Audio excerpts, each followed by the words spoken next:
Blessings, beloveds. Welcome back, Anastasia, Cosmic Astrologer. Going to talk about the new moon in Virgo. So it's a new cycle for the month for us. It is a very interesting new moon. It's at 25 degrees of Virgo.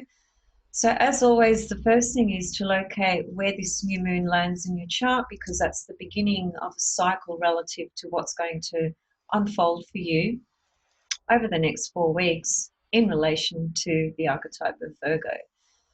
So I guess the first, before I bring up the chart, I just want to make a few points. It is a very interesting month because whilst this new moon takes place, we have Mars has gone retrograde, which is a really big deal. I've spoken about that through other videos, so I won't go into unpacking that today, but it is important that Mars is retrograde during this cycle of the new moon. In addition to that, in 2 weeks' time, um, actually, before I go there, Jupiter has also now gone direct. So that happened a few days ago in Capricorn, obviously. Saturn goes direct in 2 weeks' time. So within this cycle of the new moon, relative to the new moon starting on it's on the 16th, 17th of September. So, when we sort of project that out over the next 4 weeks, within that 4 week zone, we have Mars retrograde, Jupiter direct, Saturn goes direct in 2 weeks' time, and then in about 3 weeks' time, Pluto goes direct. So there's a lot of shift in energy that's going to be projected outwardly, basically, um, which is a very big change relative to the last few months, because the last few months Saturn has been retrograde, Jupiter's been retrograde, Pluto's been retrograde. Um, and now Mars is retrograde. So there's a real shift in the vibration of those particular planetary energies, and that's clearly going to start to create very specific processes that will create the necessary adjustments and change moving forward from everything we've been going through as a collective race, as a collective family, with the world issues, as it were, right? But look, I will talk about Saturn going direct and Pluto going direct in separate videos. I just wanted to simply highlight that when we have this new moon in a couple of days' time, what we're looking at as we're moving forward with this particular Virgo new moon cycle is this incredible shift of energies with Saturn, Jupiter, Pluto, and Mars, actually. Um, so new moon in Virgo, it's got some interesting aspects. It's pretty much opposite Neptune, transiting Neptune, which is in Pisces. Um, we also have this new moon squaring the nodes. The transiting nodes are in Sagittarius and Gemini, as you probably all are aware. I'll touch on each sort of individual component as I go along. And also the new moon in Virgo forms a trine to Saturn, Pluto, and Jupiter, essentially. So the trine aspects to the Saturn, Jupiter, and Pluto is quite a supportive element to this new moon, which I will touch on shortly. I think the most challenging component around this new moon can be, for a lot of people, it doesn't have to be, but it can be, for a lot of people, is the Neptune being opposite this full moon. So a couple of weeks ago, we had the full moon in Pisces. It's kind of like we're reaching a point now where we really have to get realistic about our own self, about our own life, about what are the decisions that we are making, what are the choices we are making, what are we stepping into, what are we really addressing and being very honest about relative to our own personal self-development, right? Self-improvement, because that's what Virgo is essentially about. It's about many, many different things. It's an earth sign, so it makes it feminine, yin, and it's a mutable sign as well. And mutability is always about change. Mutability doesn't stay in the same spot. Hence, Virgo is always about change and self-improvement. And its polarity, being Pisces, the opposite, is what brings in these components in our own psyche, where um, there's a part of our internal um, mercurial sort of process, Mercury process, mind process, that goes through this very deep analysis, right? That's Virgo. It's not so much the Mercury ruling Gemini part of the zodiac signs, but Mercury ruling Virgo is an internal reflection, introspection, reassessment of what do I need to, what do I need to address? What do I need to really improve on? Where do I really need to take a step back and have a honest sort of discussion with myself, if you like, about the work that I'm actually doing for myself as a human being in order to improve my own existence, my own beingness, my own becoming, because that's what we're always doing. We are constantly growing, evolving, and becoming, right? So Virgo is that energy that reminds us basically of our imperfections. That's its job. We the sign before Virgo is Leo, okay, which is where we can get so caught up in our own self-importance, in our own ego, right? And when we get to Virgo, it's a very different story altogether. It's like we step off that big stage of our own self-importance, and we step into a space where we can see our imperfections or our flaws, what we need to further develop and work on. So the challenging thing is, because of the opposition to Neptune. See, one thing about Virgo, because it ultimately seeks this process of wanting to perfect, right? It's like whatever Virgo decides to take on as a task, um, it won't go through the process unless it feels like it can actually really do it and really create perfection out of it, right? And so part of the problem with the Virgo energy can be that this sort of dream and ideal Pisces, the polarity that we have about our life wanting to be perfect in this way or that way, or whatever way that is, and we feel like it's not possible sometimes. So instead of taking little sort of steps towards something, or being totally honest about the reality of what we're actually projecting out there relative to this perfection that we're seeking, then what happens is we become lazy, or we become, there's no point. There's no point in me doing that. There's no point in me starting that now at this point in my life. It's just, so the excuses sort of start coming up, right, as to why I can't do this or why I won't do that, even though I may be aware that it's going to make my life better to make these sorts of decisions or to take these sorts of actions. And I know that, but the work around that, it seems impossible, because we're looking for this ideal, this perfected ideal that in truth doesn't really exist, because nothing is perfect but divine source creation to all things. And as a human being in this form, we are always becoming um, better, or always, well, at least trying, or always trying to improve ourselves. We don't really necessarily, I don't think, in my opinion, we don't ever get to a level where we say, yeah, well, I'm just so perfect. I just know the answer to everything.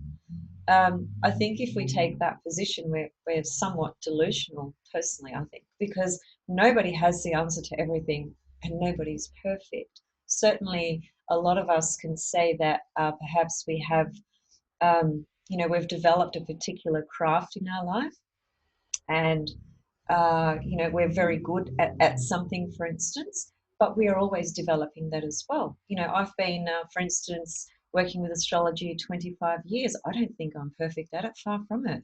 I have a really good feel for it. I have a really good mind for it. I understand a lot, yes, blah, blah, blah. But I'm always learning, always. Every single day I'm learning something new. So this is what Virgo brings up in us. And the question becomes, can I be really honest and really look at these things and not feel sort of defeated, not feel as though it's impossible to achieve that because I'm searching or projecting this ideal. So these are the sorts of themes that can come up. Um, The other thing is with the Neptune being opposite, this this component of it relative to the perfect dream, you know, whether it's a relationship or a house. You want to buy a house, you want to move into a house, you're in a relationship, you're in a particular job, and it's far from ideal for you, you know. So you're seeing what the ideal possibly looks like or feels like, or what it is you want it to be, but it seems so unreachable, right?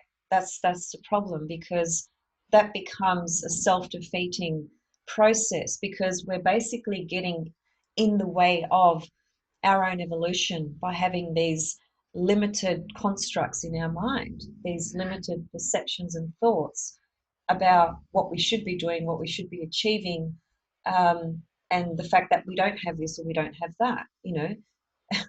Um, no one has everything, no one is perfect, and we're always a work in progress, right? So Virgo new moon is just a really wonderful opportunity to step into a field and a space where you can obviously set your intentions, and it could just be one thing. You know, no one works on absolutely everything in a month to in terms of um, you know, self-development, self-improvement, transformation, and so forth. You know, these sorts of experiences and journeys have very specific timing in our lives, where there has to be a right time. And this is another important thing about Virgo, because Virgo correlates very much to the rhythms of the body, literally all the rhythms of the body, relative to sleep and things like that.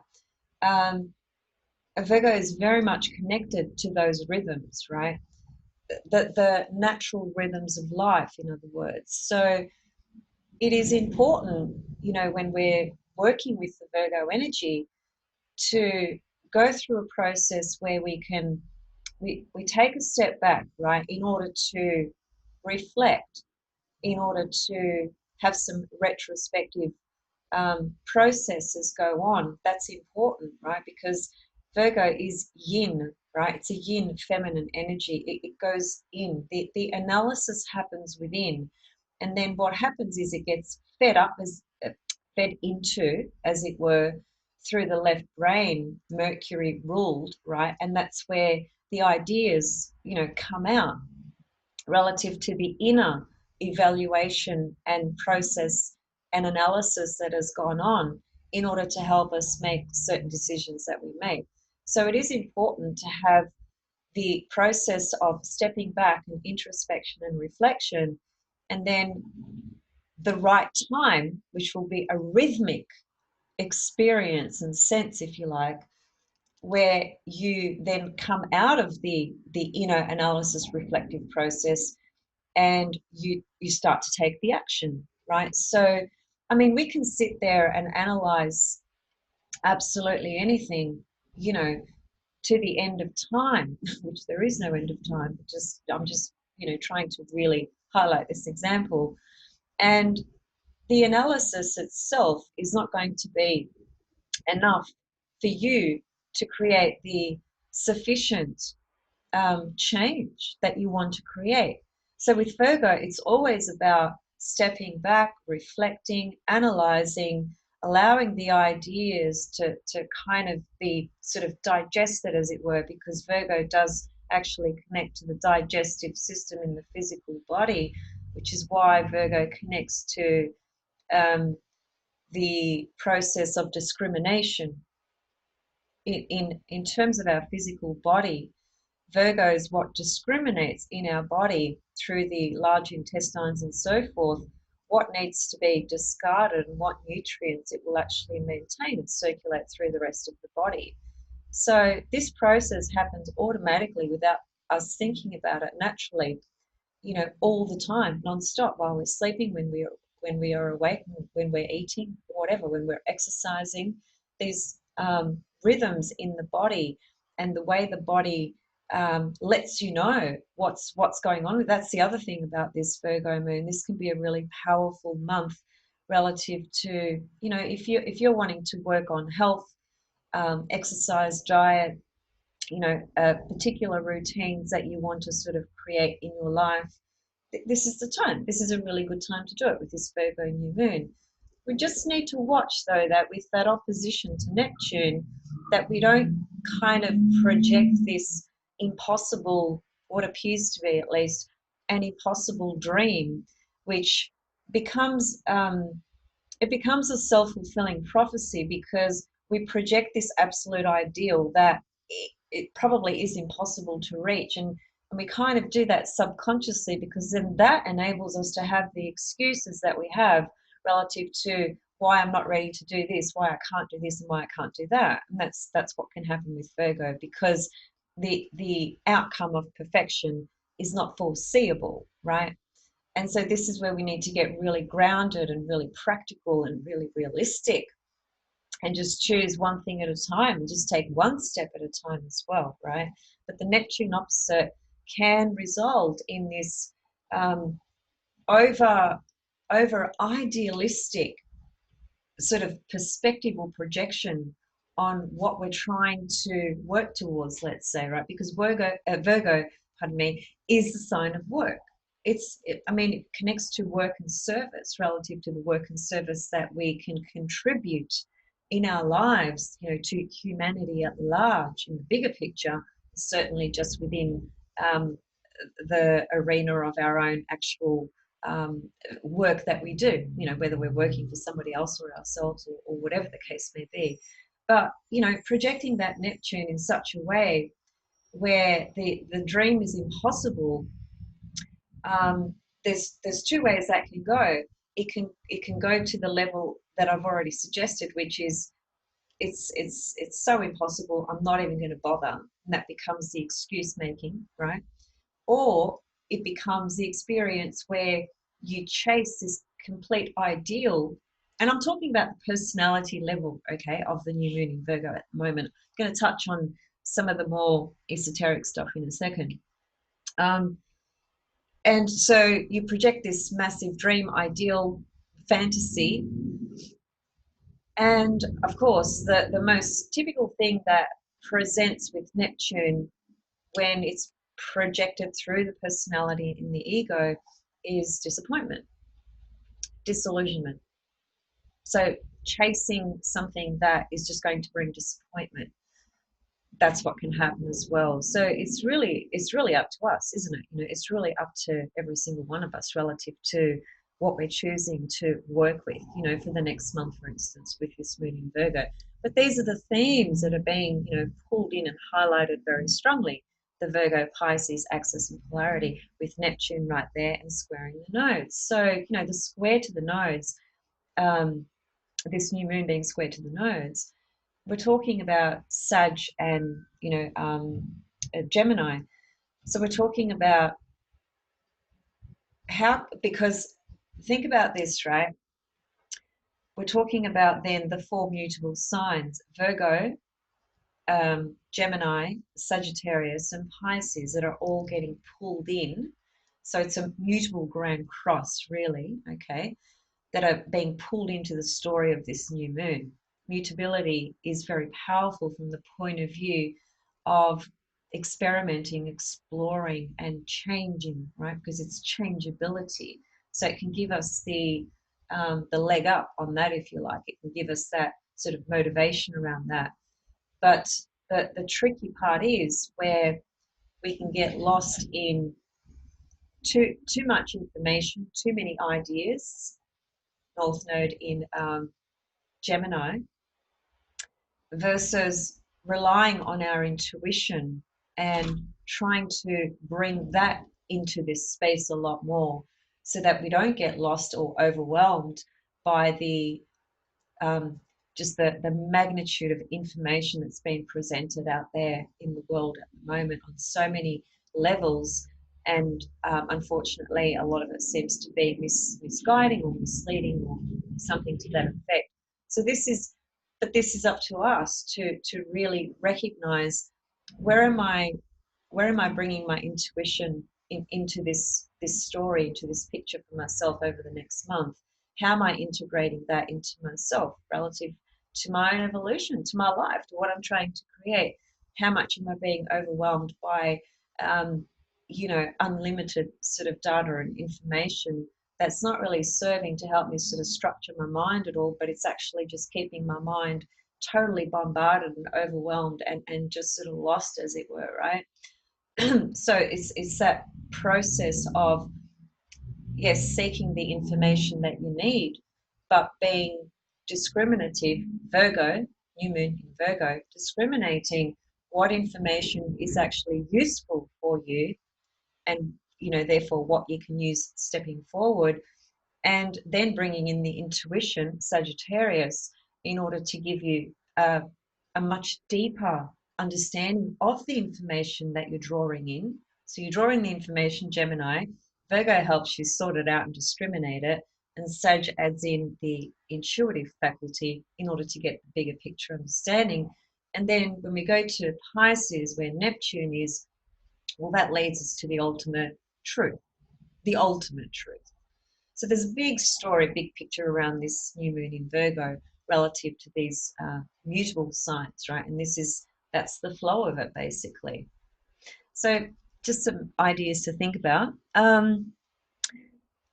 Also, the other thing that I wanted to mention relative to asteroids, you guys, most of you would be aware that I work a lot with the asteroids, and you know, sometimes there's a really significant one um, hanging around a new moon or a full moon, and so there is one actually with this new moon, and it's actually Persephone. So the goddess Persephone, a lot of you would know who she is, but for those of you that don't, she's the daughter of Ceres, who's also known as Demeter, the Greek goddess, mother goddess of the earth, relative to Greco-Roman mythology. And so Persephone is the daughter that was abducted by Pluto.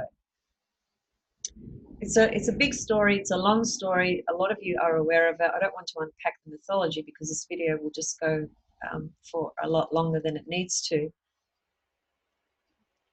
But what's happening is that this asteroid, Persephone, is right opposite Neptune.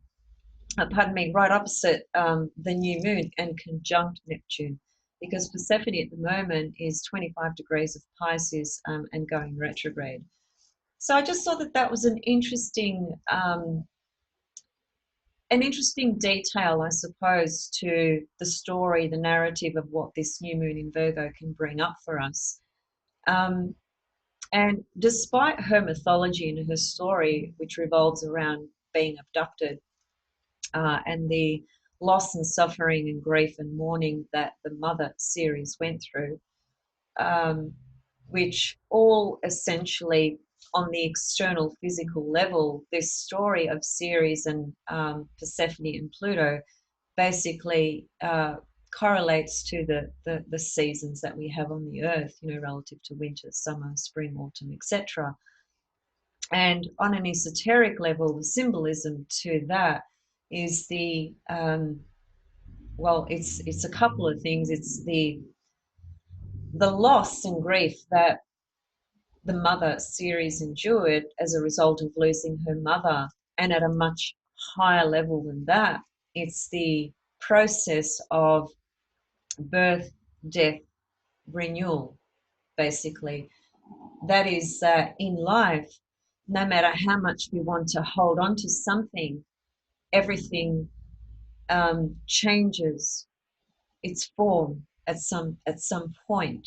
So nothing is permanent. So the reminder of impermanence and the reminder that we must ourselves go through very deep, profound experiences of what feels like a deep loss, which it is, and the process of transformation that we must go through relative to that loss really comes from Persephone's story. It comes from other mythological archetypal figures as well, but certainly Persephone is a very strong one.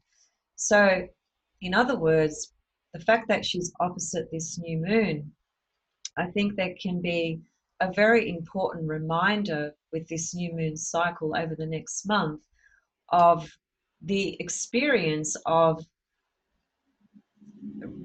going through some process of death, rebirth, transformation, renewal. So that might relate to a million different things depending on who you are. That could be a relationship that you're in that's, just at a real troubled point, at a point of no return, at, whatever it may be. That might be relating to a job, a location you live in. It's the principle. It can relate to absolutely any part of our journey in life.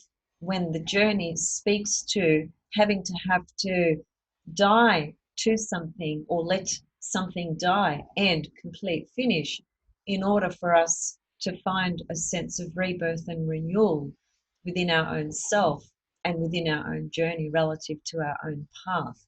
So Persephone, opposite this new moon, brings in her presence very strongly and reminds us that we can't hold on to everything even though we may want to, because it just comes back to our humanness of attachment.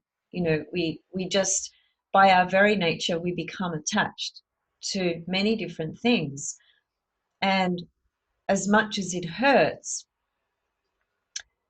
we can't avoid the inevitable of having to have to go through a deep sense of loss, subsequently a very profound transformation that can occur as well. So anyway, her presence is very strong in this new moon in Virgo. She's conjunct Neptune, so we've got to watch that, because with Neptune, it's very simple.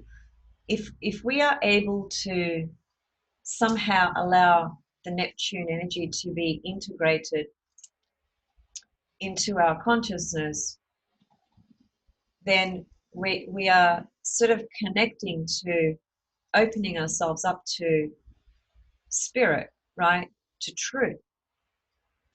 We are sort of going back to source. We are allowing ourselves to return back to the whole truth of who we are, why we're here, what we are doing, how we are evolving, what we're working through. We can never completely embody the absolute, entirety of Neptune. It's just impossible in the physical form. But we get these little moments, these little experiences, and which come up through glimpses of intuition, and inspiration, an inspiring sort of idea or ideal. And the way to know whether it's something that connects to, let's say, the ultimate truth, to, um, source creation, to all things divine, we know that because what comes through gets filtered through our consciousness, not from the point of view of what can I get out of this, how can I be seen through this, what can I personally achieve through this. That's not saying that that's wrong or that's not important. At various times, that process and experience is important in our lives. But when we are working with Neptune, it's the dissolving, right, of form, boundaries, matter, and ego. It's the melting away of the so-called structures, of the parameters we've built around us relative to our life. And it's the dissolving of that in order to merge back with this sense of unity, spirit, divinity, oneness. It's really, really tough for our left brain, to even comprehend. We understand that intellectually through language, but it's one thing to understand that language, and it's another thing to embody that type of experience, right? So that's the best we can get out of Neptune in very small sort of dosages, because if it came in full force, we would probably just fly out of this body, and we would just, we would just transcend altogether, right, out of this body. So it can only come in small sort of dosages, as it were, right? And the reason for that is because while we are physical, we need to work on the physical. That's why we have Virgo in the zodiac.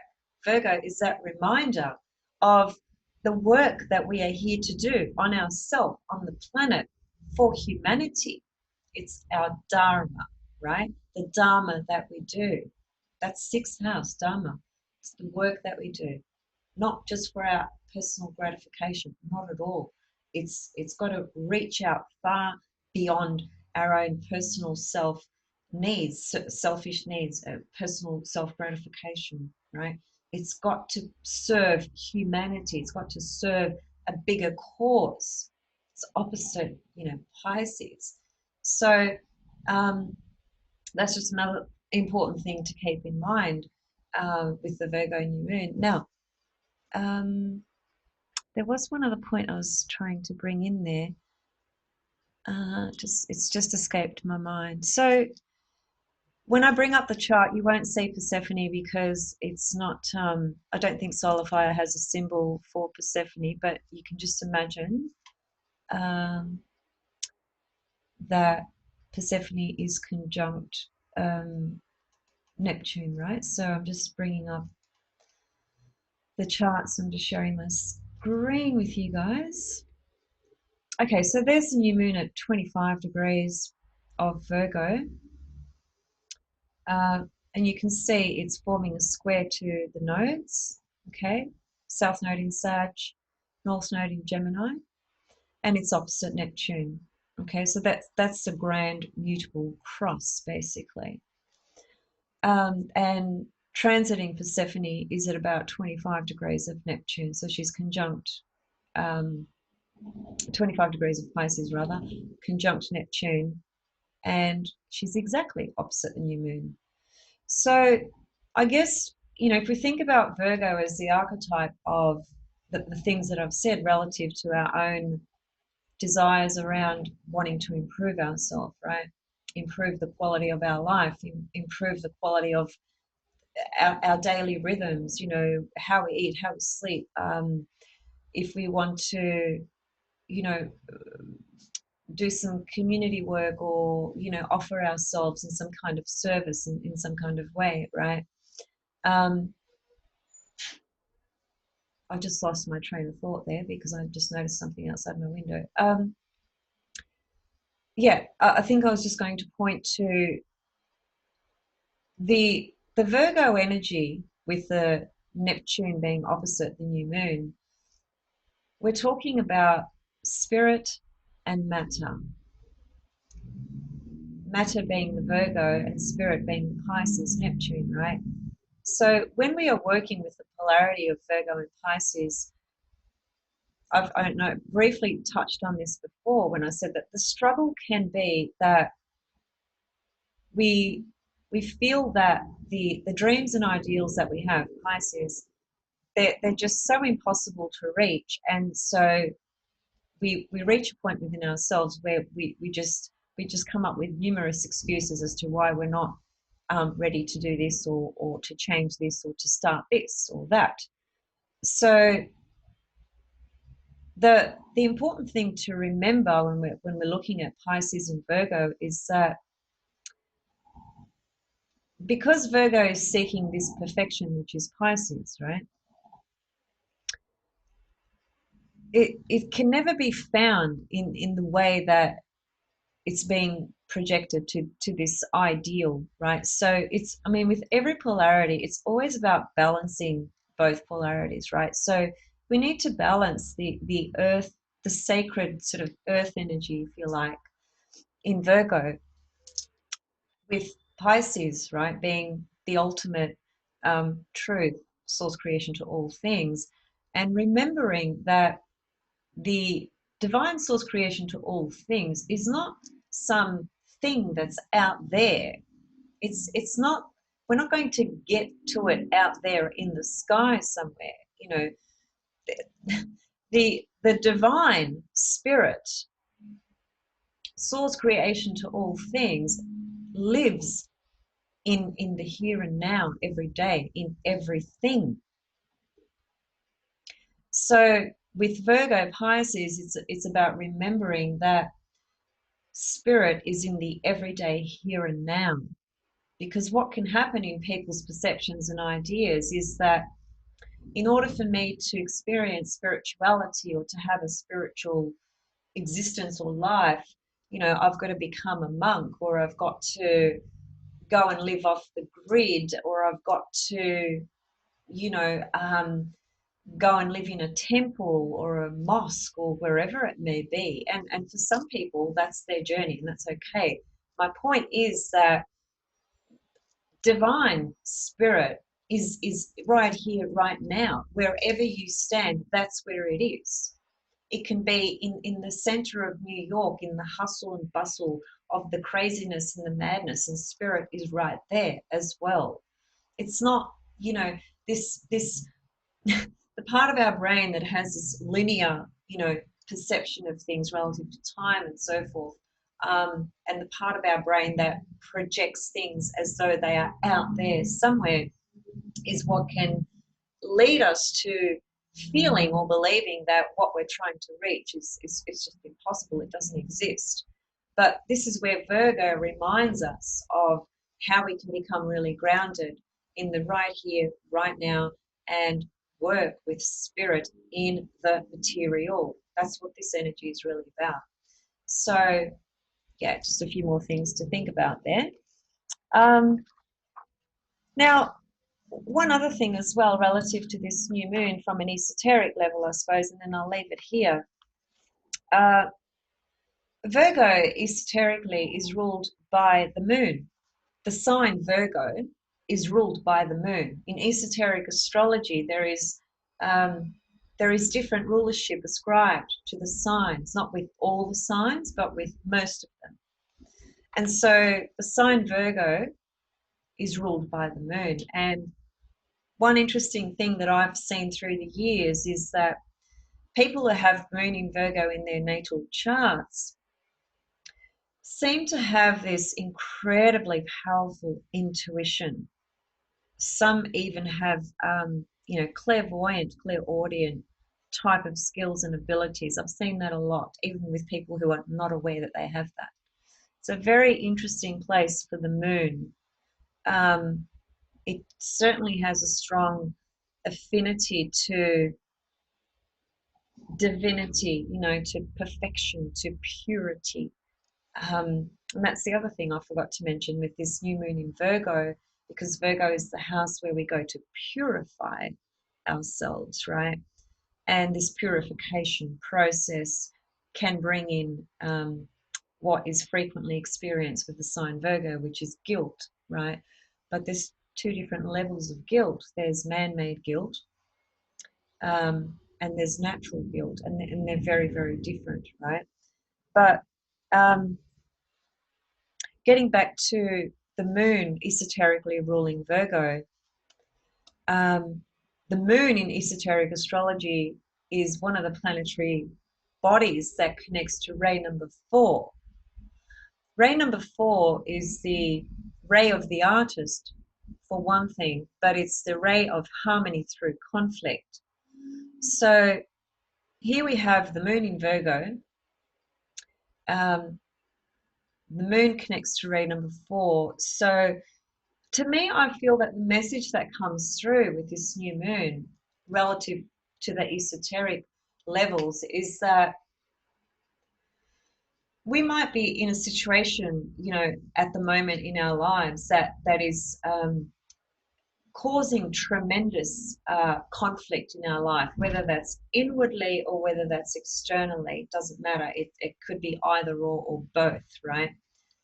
And what we're really needing to recognize with this energy is that sometimes, you know, depending on your makeup, you know, your nature and who you are, some people don't like conflict at all.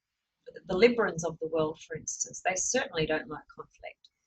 The problem with not being able to sometimes confront healthy, necessary conflict is that you become the all-pleasing person, complacent, and not allowing yourself to be truly authentic with your voice relative to what needs to be confronted for the sake of not upsetting the status quo or not being accepted by others, right? So this is what ray number 4 reminds us of. Ray number 4 is one of the rays that really correlates to the third dimension reality, right? It's very complex, but leave that aside for a moment. in other words, in order to integrate harmony into our life, we have to be able to balance out the conflict and the harmony, because we can't have just complete harmony 24/7 for the rest of our life. It just does not work that way. So conflict comes through, harmony can be there as well. We need to be able to balance these energies out. And so this new moon in Virgo, which brings in this ray number 4, um, I think has a very important message on that level. If we are experiencing something in our lives at the moment that perhaps is bringing up a lot of conflict for us, and we need to be brave enough, we need to be brave enough to confront it. And I'm not talking about becoming combative and argumentative and creating conflict that's violent or anything like that. I would never encourage any of that sort of behavior. Um, what I'm trying to say is that we all experience different levels of conflict within our own selves, and we're always trying to, at least trying to bring more harmony into our lives. So with this new moon in Virgo, perhaps this experience about life at the moment, where we are experiencing this sense of feeling torn around wanting to feel harmony and peace, but we feel so conflicted because of X, Y, Z, and we're sort of stuck and we're not able to move in any direction, right? So maybe if this is going on for you, this could be really accentuated, really highlighted during the next month because of what's already going on in your life, right? So this new moon in Virgo can speak to that, okay? Um,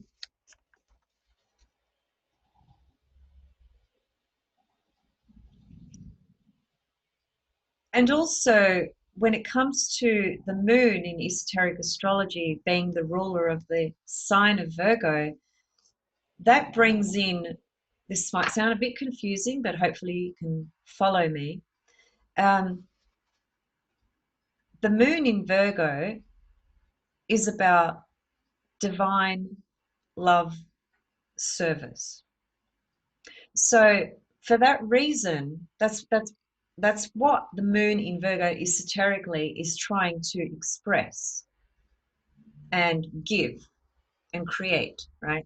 So therefore it brings in what's called ray number 2 and ray number 6. Ray number 2 is love wisdom, ruled by the sun and Jupiter, and ray number 6 is ruled by Mars Neptune, which is about devotion, sacrifice. So we have a very strong element of devotion, service, and love, so that there's just a really strong focus. And Virgo is the sign of service. So we can think about that relative to our own, life, that the context of our life and how that might speak to us. I think the more we can, the more we can give, right, in whatever spectrum that may be,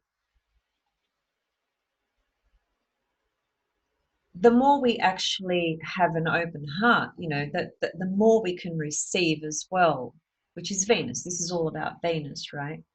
Um, and so when you're talking about rays number 2 and 6, which is about love and service and sacrifice at times as well, these rays really correspond to what we're doing with ourselves on this planet in our life that is giving in a bigger way other than just giving to ourselves, for instance. Not saying that giving to ourselves is not right. We need to do that as well. But getting out of our mind, in other words, getting out of our head with our limited little sort of ideas and thoughts of who we are. Because this life that we are witnessing and living right now is one tiny little speckle in the spectrum of evolution. It's it's so fleeting, and it's just one little tiny speckle. If you can imagine having a mirror in front of you and smashing it into infinite pieces, that kind of describes the soul, you know, all the different lives and different experiences we've had.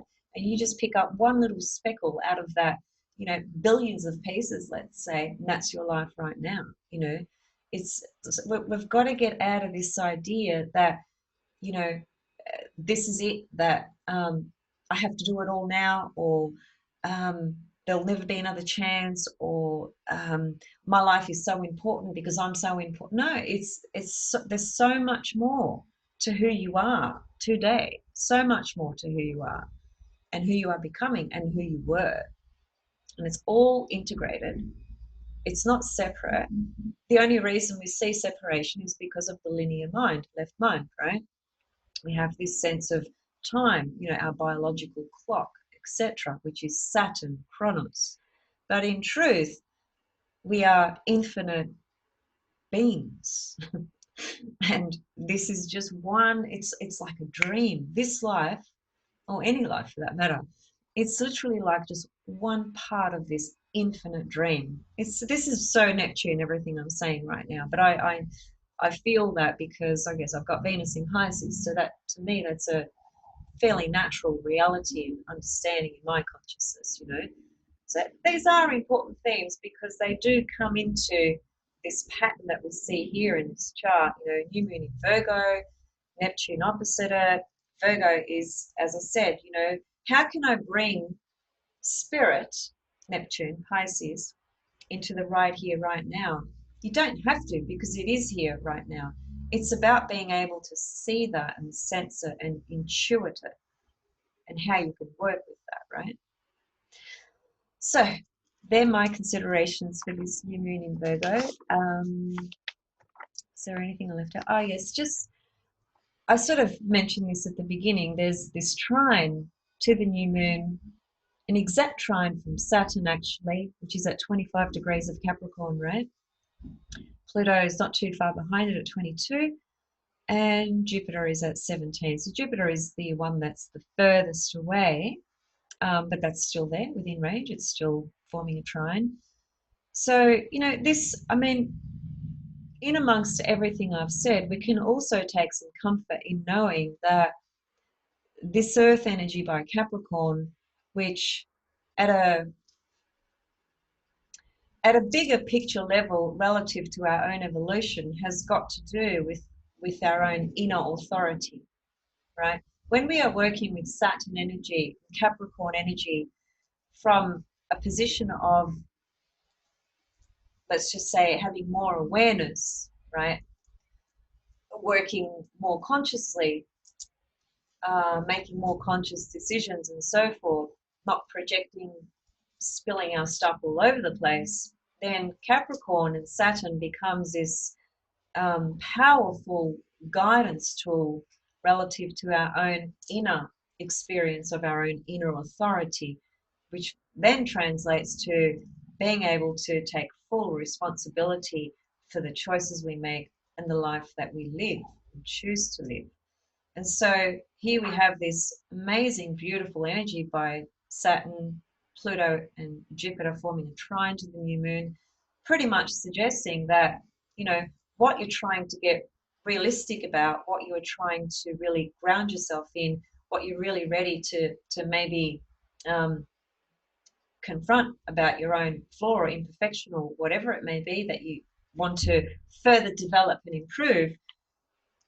If you can take the responsibility around that and within that, inside your own self, then you've got the support of Jupiter, Pluto, and Saturn with this new moon. Very simple. It's a very powerful trine with three incredibly powerful bodies, one of which, Jupiter, went direct recently. The next one is going to be Saturn, and then after that it's going to be Pluto. But basically, we've got this energy supporting this new moon, earth to earth. This is about our own personal maturation process, maturity, and inner authority, taking responsibility on whatever level that is required relative to this new moon, right? So hopefully that all makes sense and has given you some things to hopefully reflect on and work with.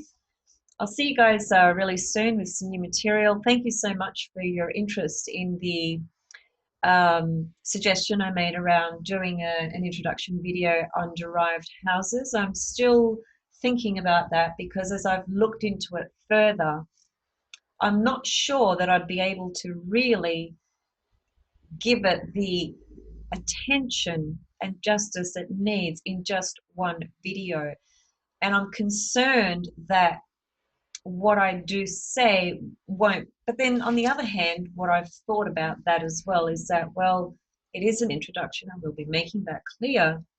So for those of you that are interested, my offering can be the the pointer, the starting point that can get you going relative to your own exploration with it. Point being, it's a very complex area of astrology which basically connects to horary astrology, and horary astrology is so Virgo. It's so complex, it has so many layers to it, and it's so detail orientated. So that's why I'm sort of thinking, is this, do I bring this in now just as an introduction? I'm just kind of on the fence with that at the moment. So just bear with me. I'll work it out, because there's other things that I could bring that I think would actually probably be more useful. Really. Anyway, we'll see. We'll see. Okay. Thanks for your comments and questions, and thanks for all your love and appreciation. Sending it right back to you. Hope you guys are all doing well. I know there's a lot of the fires that are happening in US and certain states, it's been really horrific actually just observing that from a distance, because as you guys know, we went through all of that in Australia just earlier this year, from last year as well. The world's in crisis.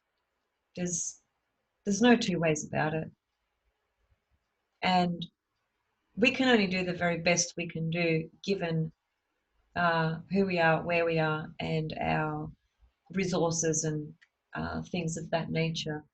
But as long as we are trying to do the best we can, and that always starts with, the work that we do on ourselves, always, so just remember that can be very powerful. Okay, much love. See you soon. Bye, guys. Thanks.